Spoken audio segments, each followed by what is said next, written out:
Well, welcome back into Talking Fitchburg. Joining today from the Better Business Bureau in our Wisconsin chapter. It's Tiffany Schultz, Better Business Bureau friend. How are you doing today, Tiffany?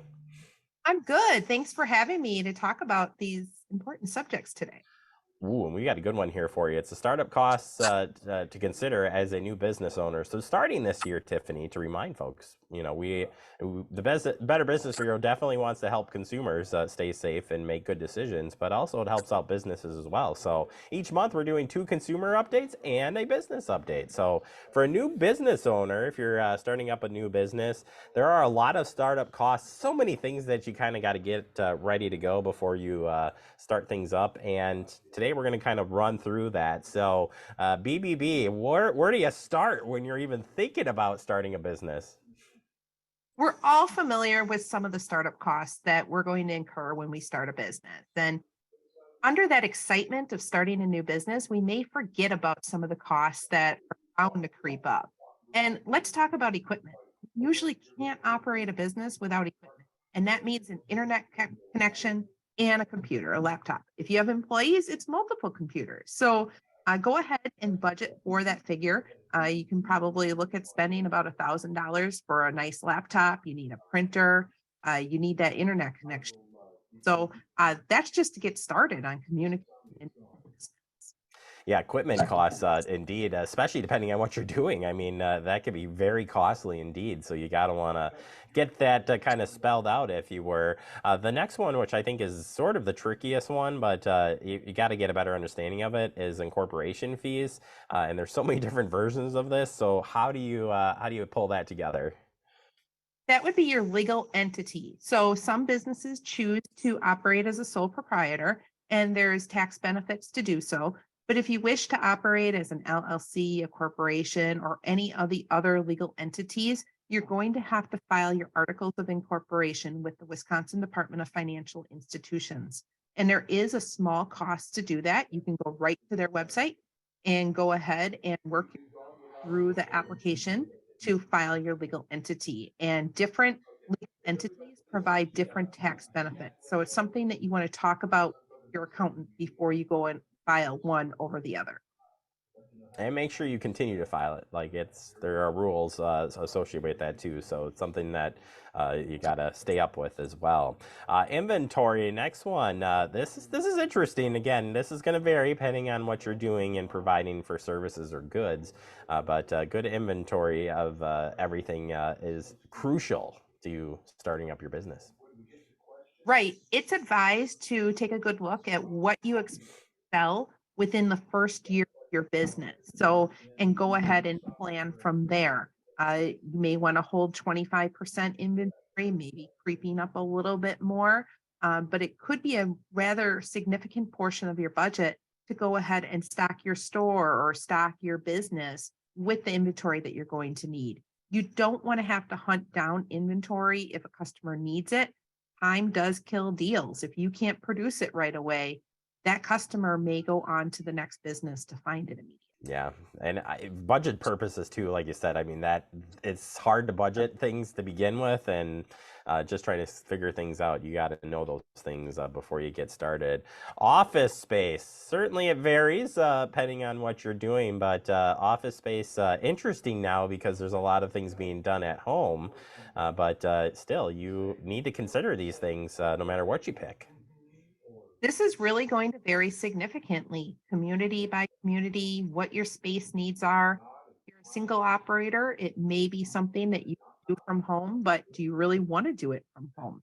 Do your employees have the capability to work from home? Do they have those internet connections? Do they have good internet? Lots of things to consider when you're looking for space. You also want to look at how involved in the community are you going to be? Is that going to determine where you place your business? Absolutely. Another one too is utilities. This will probably play right into where you choose to operate your business and what you're doing, but you definitely want to check in on those because those could be pricey depending on what you're doing. Don't forget, you're going to get an electric bill, a gas bill every month, a phone bill. Those are all extra costs that you need to figure into your budget. And then turning into an accountant, and all of those things that you're like, well, I'm good at doing this, but I'm not the accountant. Checking with the experts, not a bad thing. We just talked about the fixed costs that you can expect every month, but there are going to be some of those other costs, one of them being an accountant. Sure, you could probably do it yourself, but it might be best to hire a third party to take care of that for you, meaning paying the employees, doing the bills, advising you on any type of tax laws. Always good to be able to bounce something off of somebody, do the taxes for you. And that can be a good portion of your budget too, but it's great to have that expert where you can just pick up the phone and have those conversations.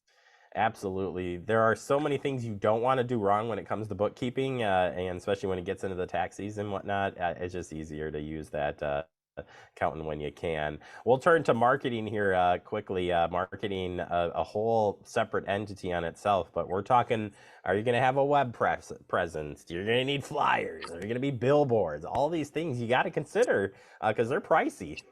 Marketing should really be an entirely separate budget than your operating expenses.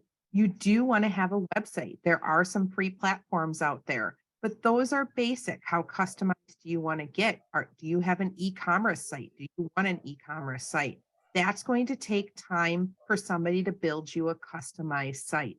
And look at all of the digital opportunities, the Facebook presence that you can have, the digital ad, the flyers, the list goes on and on. So really budget for marketing dollars. And if you can't afford to spend big marketing dollars right away, it's okay to start small, but make sure that you have important pieces in place when you do launch your business. Yeah, absolutely. And finally, there are other costs like hiring costs, insurance, employment lawyers.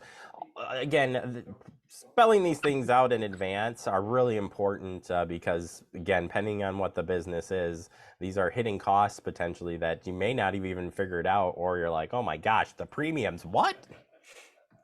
You may not need an employment lawyer or human resources professional if you only have a handful of employees, maybe something nice to have, but maybe your budget doesn't support it. But make sure that you do budget some dollars for insurance. And we're talking liability insurance, workers' comp insurance. If you're big enough, you may be required to provide health insurance to your employees. If you're still small and you're growing, that may be an expense down the road that you're going to want to budget for. Tiffany, if people want to learn more about tips of starting up a business, or maybe you've got a business going and you're just like, man, I can't figure this out, or whatever the case may be, I bet you there's some great resources at bbb.org that are available for you. You can check out our tips on bbb.org. If accreditation is something that you're interested in learning more about, how you can elevate your business with trust, reach on out to us through bbb.org. All right, Tiffany, thank you so much. I can't believe I said come.